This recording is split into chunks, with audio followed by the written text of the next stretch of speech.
conversar aqui com o Dr. Henrique, que é neurocirurgião, atua aqui na nossa região, e a gente estava falando sobre as dores de cabeça e você explicava, doutor, sobre as dores de cabeça que elas se dividem em grupos, né? Primária e secundária. Exatamente. As primárias são mais de 90%, né? Que é o comum, é o dia a dia das pessoas, né? 80% das pessoas já tiveram ou vão ter dor de cabeça em algum momento da vida, né? É o sintoma mais comum da nossa prática clínica no geral, né?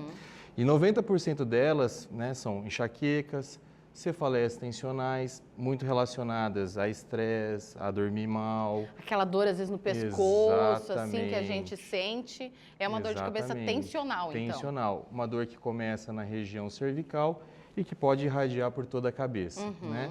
Aí temos também cefaleias em salva, né? O que realmente nos preocupa são as cefaleias que a gente chama de secundárias, né? Que são uma consequência do aumento da pressão intracraniana, né? Um sangramento, uma hidrocefalia, o aumento do líquido do cérebro. Porque isso pode indicar uma doença mais grave, daí, no caso, doutor.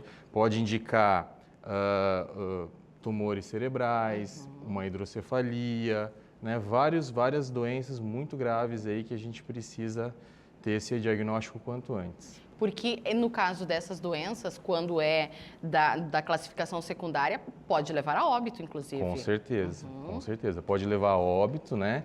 Então, assim, a gente sempre chama de sinais de alerta, né?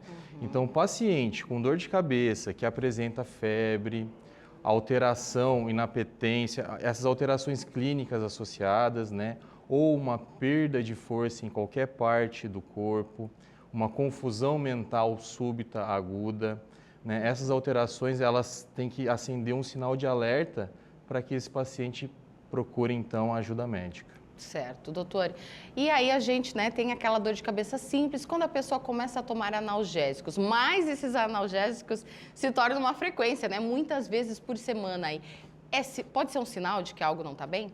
Pode ser um sinal, né? Tanto em questão de nível de estresse, de estar dormindo mal, né?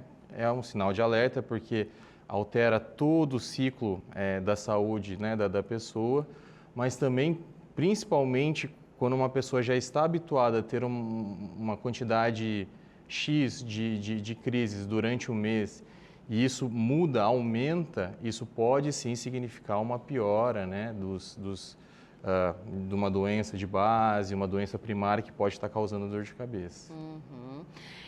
E aí, o senhor falava sobre essas cefaleias, né? Elas impactam na nossa rotina. Elas eu diria assim, que impedem até da gente trabalhar, de ser produtivo, de ser criativo, né? Exatamente. Até essas cefaleias que a gente chama, né? Dores de cabeça, né? Que a gente chama de primárias, a própria enxaqueca ou migrânia, elas sim impactam diretamente na produtividade, na qualidade de vida das pessoas, né? Então, mesmo a mais simples, aquela que, né, muitas pessoas têm, sim, prejudicam muito a vida das pessoas. Eu vou pedir para o doutor ficar aqui com a gente ainda, quero conversar mais um pouquinho, temos mais dúvidas, né? E se você que está nos acompanhando também tem alguma dúvida aí sobre dor de cabeça, pode mandar a sua pergunta no 991015372. O nosso Ver Mais está de volta e nós voltamos para falar sobre as incômodas dores de cabeça. E hoje eu recebo aqui no Ver Mais o Dr. Henrique Takahashi, que é neurocirurgião, atende aqui na nossa região, no Hospital Marieta também. Doutor Henrique, a tensão, o estresse, toda essa questão assim, pode ser gatilhos para começar uma dor de cabeça? Quando a gente está com um problema ali, né, preocupado com aquilo? Isso, com certeza é um gatilho, né? Principalmente para aquelas cefaleias que a gente já havia citado previamente, né? As cefaleias tensionais, né? Tem muito a ver com isso, né? A maioria das pessoas notam, né, que quando estão sobre estresse, sobre muita pressão, principalmente no trabalho, nas relações do dia a dia, e realmente pode aumentar tanto a frequência quanto a intensidade da dor de cabeça. E a dor de cabeça, ela pode durar mais de um dia? Então, não é o padrão mais comum, mas existem dores de cabeça que sim, duram mais de um dia, né? E quanto mais tempo ela dura, mais o sinal de alerta ele fica piscando, digamos, né? É a prova de que você precisa Exatamente. buscar ajuda. Exatamente, né? Uma coisa muito interessante, muito importante das pessoas também terem ciência, que uma dor de cabeça muito aguda, que a gente chama em thunderclap ou em trovoada, né? É aquela dor de cabeça, a pior dor de cabeça que a pessoa tem, né? Ela muito aguda, ela não dura muito, mas essa pessoa ela tem que ir correndo buscar um atendimento numa emergência, num hospital de preferência de alta complexidade em neurocirurgia, que pode representar uma ruptura do aneurisma cerebral. Entendi. Ô, doutor, e a enxaqueca, assim, ela tem uma causa principal ou são multifatores? São multifatores, né? A gente sabe que tem muito a ver com fatores relacionados aos fatores inflamatórios, né? O nosso cérebro é um órgão maravilhoso e ainda não foi completamente desvendado. Se vou dar uma informação, uma curiosidade, o cérebro em si, ele não tem terminação nervosa. Então, o cérebro em si, ele não dói. O que dói, na verdade, são as meninges, né, que causam a meningite, que é como se fosse um plástico que reveste e protege o cérebro, os nervos, né, e os vasos, que têm terminações nervosas, né? Tanto é que é possível hoje em dia, né, se fazer aquelas cirurgias acordadas, justamente porque o cérebro não dói. Agora, não significa que o cérebro, né, em si não doa, isso não significa que a dor de cabeça não seja um sintoma importante. Um problema. Porque justamente causa compressão nessas outras estruturas que doem. A dura mater, o osso, os nervos e as veias e artérias. A gente tem participações do nosso público, né? Vamos conferir então os recadinhos. Tem aqui na tela a Isa, está dizendo assim: gostaria de saber qual o fator que leva a ter enxaqueca com aura, doutora. Então, existem vários tipos de dor de cabeça, né? E uma delas é a enxaqueca. A enxaqueca ainda ela é subdividida e classificada em várias outras, né? Esse é um tipo, então. Isso. A enxaqueca com aura é aquela enxaqueca bem comum que a pessoa olha assim e fala: eu vou ter enxaqueca daqui a 5 minutos, daqui a 15 minutinhos. Às vezes por sentir um cheiro diferente, às vezes por ver pontinhos brilhando, ou às vezes como começa a dor de cabeça, né? Então é um tipo de enxaqueca também, né?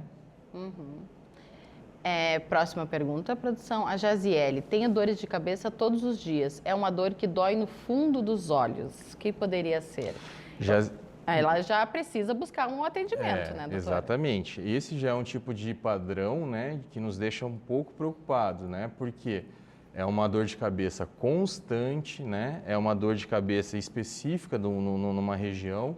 Então, Jaziele, você precisa procurar atendimento médico, de preferência um neurologista cefaliatra. Porque, né, todos os dias é o que a gente já comentava, não é comum, gente, não é pode, comum. né? Exatamente. O Edgar: tenho sido acometido há 15 dias de enxaqueca. Quais os exames necessários para avaliar essas dores e quais medicamentos? Os exames eu acho que é mais tranquilo o doutor falar, né? Exatamente. Medicamento é de cada paciente, né? Exatamente. A enxaqueca em si, o diagnóstico ele é clínico, né? Então depende dessa expertise do profissional médico, né? A gente faz até alguns exames justamente para descartar a possibilidade dessa dor de cabeça ser causada por coisas secundárias, né? Por exemplo, um tumor, né? Ou alguma alteração ali dos ventrículos, uma hidrocefalia. Por isso a gente acaba pedindo exames para complementar o diagnóstico. Mas o diagnóstico em si, ele é feito no consultório, né? Com uma boa conversa aí com um colega médico, de preferência neurologista ou neurocirurgião. Né? Feito uma anamnese, que vocês Exatamente, chamam, né, doutor? Exatamente. Para conhecer o paciente. Doutor, tem relação a pressão alta com a dor de cabeça ou não? Então, isso é uma pergunta difícil, assim. A gente sabe que aqueles casos em que a pressão arterial ela sobe muito rápido, aquela pressão aguda, ou por um estresse muito agudo, né? Ou quando o paciente deveria tomar medicamento, não toma ou esquece, a gente sabe que essas elevações agudas e muito rápidas podem causar dor de cabeça, mas ainda não é muito bem estabelecida essa relação causa e consequência da pressão arterial com a dor de cabeça. Doutor, muito obrigada pela sua participação no Ver Mais. Nosso tempo está acabando, nosso programa está acabando, né?